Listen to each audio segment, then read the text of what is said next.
o grande problema no Brasil é se essa letalidade, a partir de ações policiais, né, ela se justifica pela ação da polícia ou pela condição do morto. Foi o que aconteceu no caso do Amarildo. O que se discutia no caso do Amarildo, a Marta era chefe de polícia, eu era o delegado responsável pelo início das investigações, não era o que a polícia militar tinha feito com o Amarildo, porque haviam imagens, né, do Amarildo sendo pego pela polícia militar e sendo levado, né, conduzido e desaparecido logo após. Mas o que se discutia não era o que a polícia fez com o Amarildo, o que se discutia era quem era Amarildo. E esse é que foi a chave para a solução da questão, porque o debate final ficou: Amarildo era ou não era traficante? Porque se Amarildo fosse identificado como traficante, o fato dele ter sido torturado, executado de forma extrajudicial, não geraria nenhuma responsabilidade, porque hoje no Brasil nós temos que enfrentar esse problema. Não dá mais para nós aceitarmos que pessoas criminosas, né, ou não, sejam executadas, né, pela polícia sem que haja nenhum controle dessa situação, inclusive com algumas agências, como o Ministério Público, homologando isso, porque quando eu fui estudar os pedidos de arquivamento do MP, os promotores de justiça diziam que, conforme foi identificado, fulano era traficante. Ou seja, ser traficante, de acordo com o Ministério Público, era suficiente para legitimar, né, a própria ação da polícia, ainda que essa ação seja extrajudicial, né, ainda que essa ação tenha elementos, inclusive, de execução. É impressionante, porque eu peguei autos de resistência onde o policial descreve que matou alguém porque foi alvejado por disparos de arma de fogo, a arma de fogo que é apreendida com morto, que seria supostamente a arma que disparou contra os policiais. É levada ao ICCE e o ICCE diz que aquela arma não produz disparo. Se o policial diz que ele matou alguém porque estava sendo, né, alvejado, e se a arma que ele apreende não produz disparo, tem alguma coisa esquisita. Nesse momento, só tinha um juiz no Rio que não aceitava o pedido de arquivamento e mandava isso, né, ao Procurador-Geral da Justiça. E quando voltava do Procurador-Geral de Justiça, mandava arquivar, dizendo que o policial não é obrigado a saber se a arma produz ou não produz disparo. Pô, peraí, mas quem disse que a arma produz disparo foi o policial. Então, quer dizer, mas se cria uma legitimidade nessas ações, então acho, assim, dentro dessa minha primeira participação, que se nós quisermos, né, fazer algum movimento real, concreto, eficaz na redução da violência em nosso país, nós temos que começar pelo dever de casa do próprio Estado.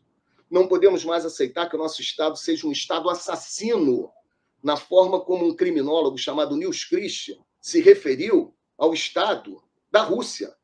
Nils Christ escreveu um artigo falando, olha só, das mortes causadas por tuberculose no sistema prisional da Rússia. Ele se referia somente à omissão do Estado em relação às pessoas que estavam morrendo no sistema prisional na Rússia. E ele chamou a Rússia de um Estado assassino. Agora imagina, nós estamos falando que no meio de uma pandemia que matou 600 mil brasileiros, né, as polícias no Brasil provocaram, né, mais de 6 mil mortes, sendo que em alguns estados essas mortes representam 25% do total de homicídios daqueles estados. Então não é possível que a gente naturalize isso, né? E eu acho que isso não enfraquece a polícia. Muito pelo contrário. Nós vamos ter uma polícia mais forte. Por quê? O discurso que hoje reina no país de que uma polícia que mata muito e prende muito é uma polícia eficiente é uma falácia. Porque, conforme a deputada Marta Rocha falou, desde que governos progressistas, como o de Leonel Brizola, né, mas não foi só do Brizola, nós tivemos Miguel Arraes, em Pernambuco, né? Nós tivemos, inclusive, Franco Montoro, em São Paulo, governos comprometidos com uma mudança nas estruturas da segurança pública e que foram atacados como sendo permissivos porque queriam respeitar direitos humanos.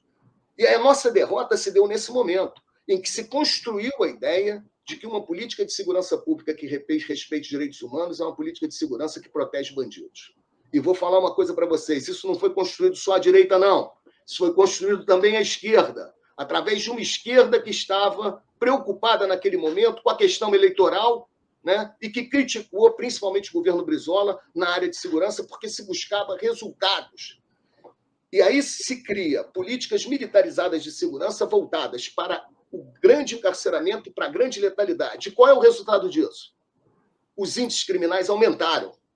A violência aumentou, mas é um grande fetiche esse debate na sociedade, né? Porque se a gente falar assim, matar e prender não resolve o problema da violência e do crime, sabe qual é a resposta deles?